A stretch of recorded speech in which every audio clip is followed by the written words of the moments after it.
intéressant l'histoire. Georges est atteint du syndrome de Mobius, une maladie rare qui touche moins d'un individu sur 50 000 dans le monde. Paralysie des muscles du visage, déformation des pieds, les symptômes sont nombreux. Né en Angola en 2005, Georges a été adopté. Aujourd'hui, entre les cours, son association et le handi-rugby, il mène une vie à 100 à l'heure. Je suis arrivé à 9 mois en France pour justement me faire opérer.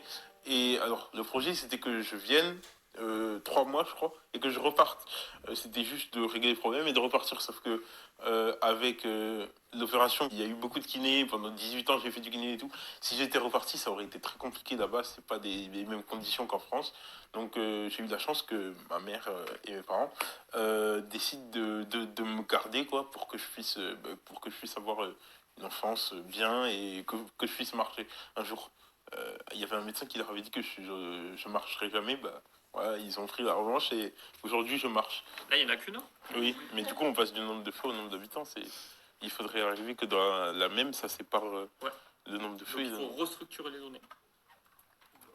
Oula. Je considère que j'ai de la chance. J'ai appris à vivre avec le temps aussi. Par exemple, pour les cours, avant j'avais une secrétaire qui m'écrivait, mais plus de temps avant, c'est dur d'avoir une AVS tout le temps. À plein temps, c'est hyper dur. Donc, forcément, tu apprends à être autonome par la force des choses. Et puis après, je me suis dit, au bout d'un moment, pour aller dans le monde professionnel et tout, faut t'apprendre aussi à être indépendant. Donc, finalement, je me suis un peu forcé. J'ai essayé de noter les formules comme ça, les revoir chez moi et tout, et comme ça, les intégrer. Mais en fait, c'est en faisant. Ouais, c'est ça. Mais là, les cours sont finis, enfin les vacances. Et là, on rentre à la maison et je rentre en taxi. Allez, c'est parti. On est arrivé chez moi. Il y a des animaux.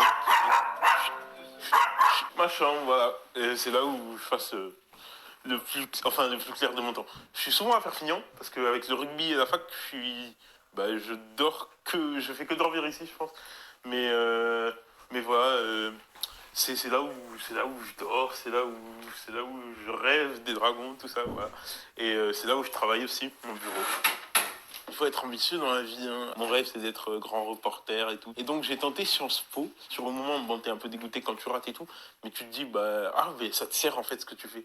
Donc, ouais, je me fixe beaucoup d'objectifs parce que on est jeune, faut aller à fond. Et c'est maintenant que toutes les opportunités. Et puis, si ça réussit pas là, ça réussira dans un autre truc. Et voilà, quoi. Et là, on va commencer à rédiger, hein.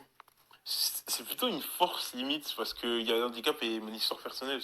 Je suis né en Afrique, je suis arrivé en France, tout ça, c'était pas gagné d'avance.